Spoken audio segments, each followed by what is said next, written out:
मैं डॉक्टर चतुर सिंह,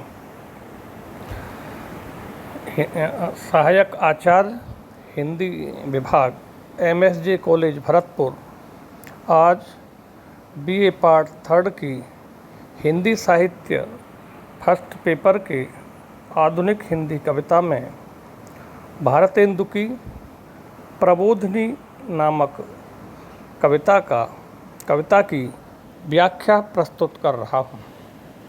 कल हमने 3 छंदों की व्याख्या प्रस्तुत की थी। आज चौथे छंद से इसी क्रम को आगे बढ़ाते हुए मैं व्याख्या प्रस्तुत कर रहा हूँ। मथत दही ब्रजनार दुहत गो अन ब्रजवासी, उठ्युठ कै निज काज चलत सब घोष निवासी। द्विजगन लावत ध्यान करत संध्याद उपासी, बनत नारे खंडिता क्रोध प्रिय पेख प्रकाशी। गौरंभन धुन सुन बच्छगन, आरुल माता ढिग चलत, पशु वृंद सवै बन को गवन करत, चले सब उच्छलत। इसमें कठिन शब्दार्थ के तहत घोष अहीरों की बस्ती को कहते हैं, या यादवों की बस्ती कह सकते हैं, यदुवंशियों की बस्ती कह सकते हैं। द्विजगन ब्राह्मणों के लिए आया है। खंडिता एक नायिका भेद है। काव्यशास्त्र में नायिका के कई भेद किए गए हैं।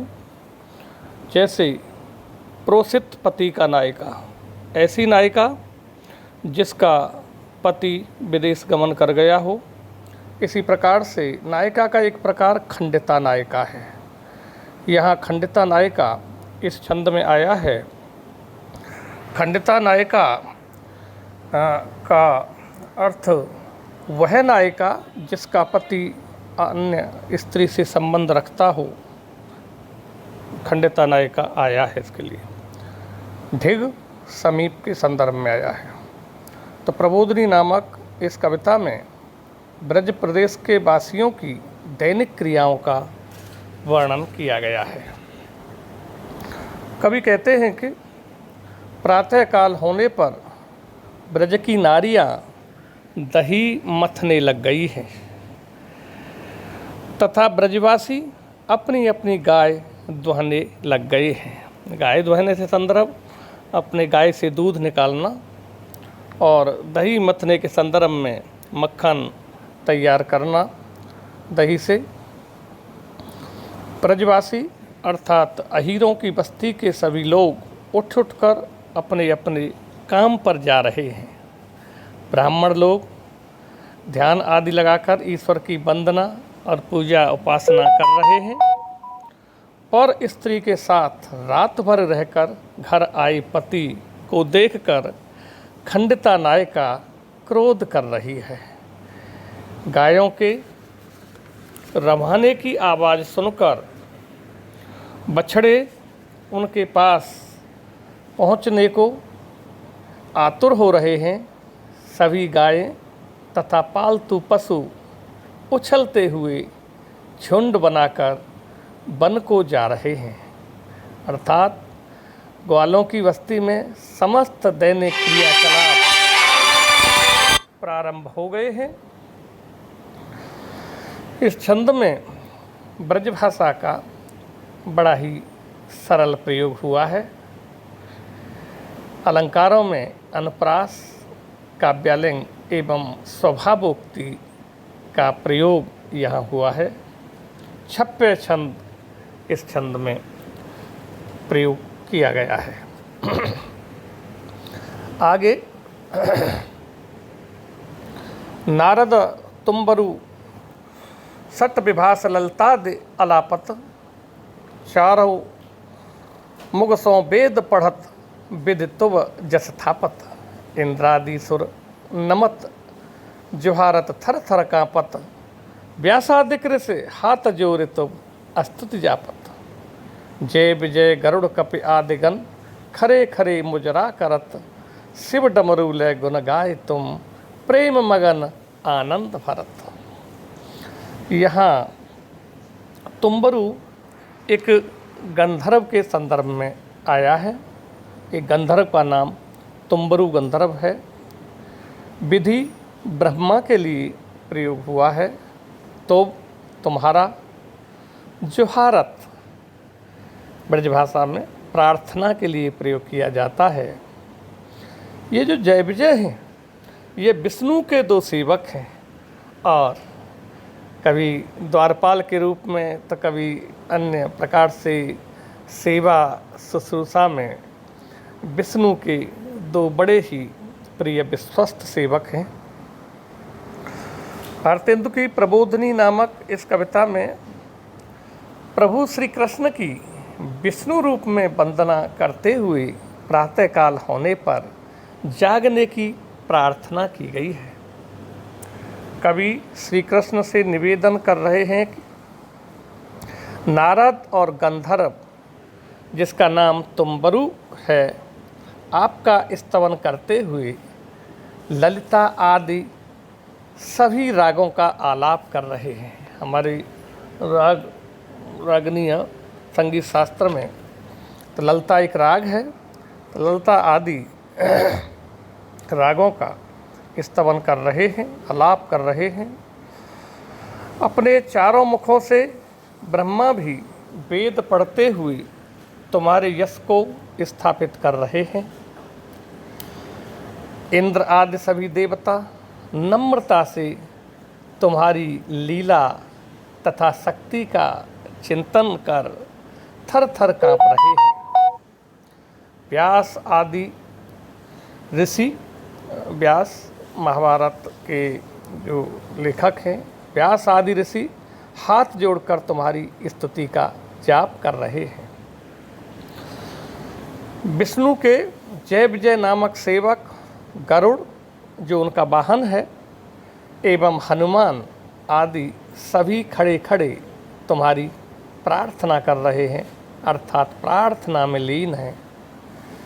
शिवजी डमरू लेकर तुम्हारे गुणगान कर रहे हैं तथा प्रेमा भक्ति से प्रसन्न होकर आनंद से पूरित हो रहे हैं, आनंद से पूरित हो रहे हैं। कवि ने इस पद में श्री कृष्ण को पूर्ण ब्रह्म या परमात्मा के रूप में, प्रभु के रूप में चित्रित किया है।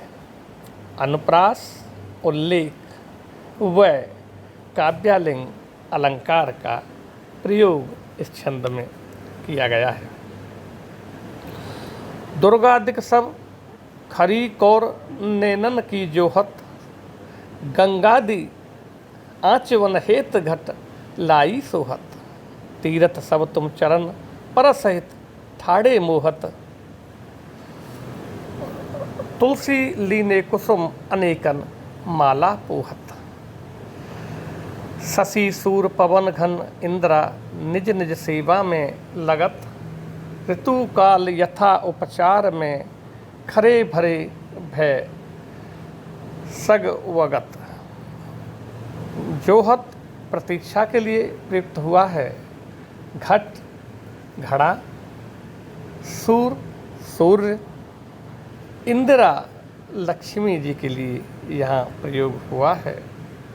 उपचार सेवा शुश्रूषा को कहते हैं। सग बगत, सग बगत कांपना के संदर्भ में आया है। इन पंक्तियों, प्रबोधिनी कविता की इन पंक्तियों में श्री कृष्ण के परमात्मा रूप में दिव्य प्रभाव का वर्णन किया गया है। कवि कहता है कि दुर्गा आदि सभी देवियाँ आपकी प्रतीक्षा में खड़ी खड़ी आपके जाग जाने की प्रतीक्षा कर रही हैं। गंगा आदि नदियाँ आचमन के लिए पानी के कलश लेकर बाहर खड़ी शोभित हो रही हैं। समस्त तीर्थ आपके चरणों के स्पर्श की लालसा में खड़े होकर सभी को मोहित कर रहे हैं, अर्थात बहुत ही मोहक रूप में दिखाई दे रहे हैं। तुलसी जो हम सबके आंगन की शोभा होती है, तुलसी पुष्प लेकर आपके लिए माला गूंथ रही है। चंद्रमा, सूर्य, पवन, बादल, लक्ष्मी आदि सभी अपनी आपकी सेवा में संलग्न हैं। ऋतु काल भी सेवा शुश्रूषा का उचित निर्देश पाने के लिए भयभीत होकर कांप रहे हैं। इस प्रकार समस्त देवता आपके जाग जाने पर सेवा के लिए उपस्थित हैं। शब्दावली बड़ी सरल सहज है। अनुप्रास, काव्यलिंग, रूपक और पर्यायुक्त अलंकार का प्रयोग हुआ है। छप्पय छंद का इसमें प्रयोग है।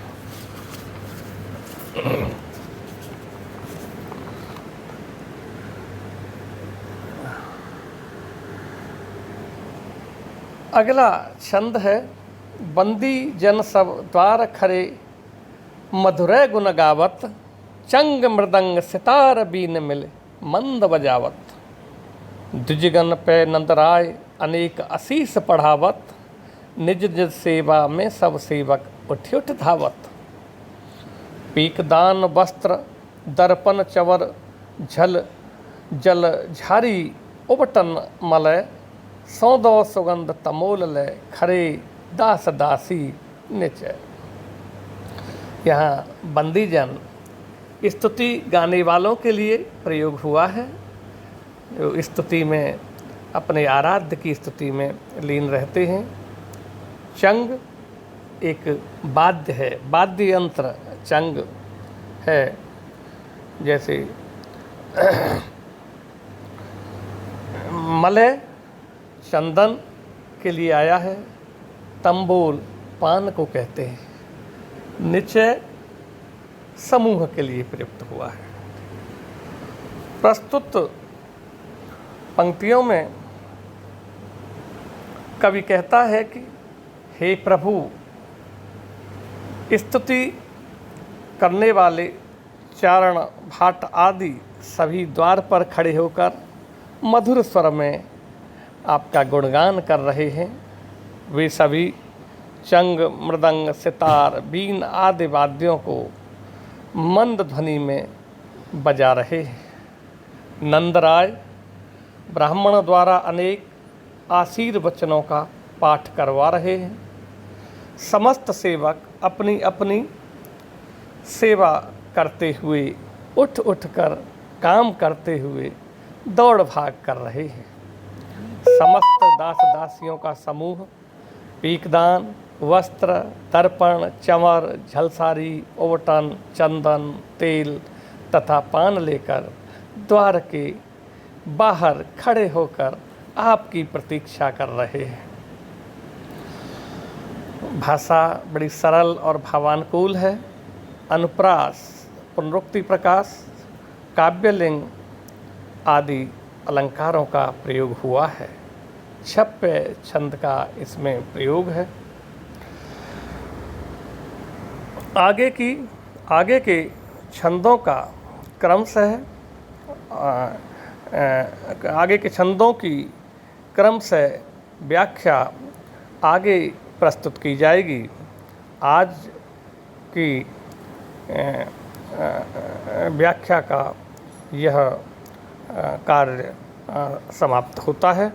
कल अगले छंद से पुनः अगले छंद से और व्याख्या प्रारंभ करेंगे।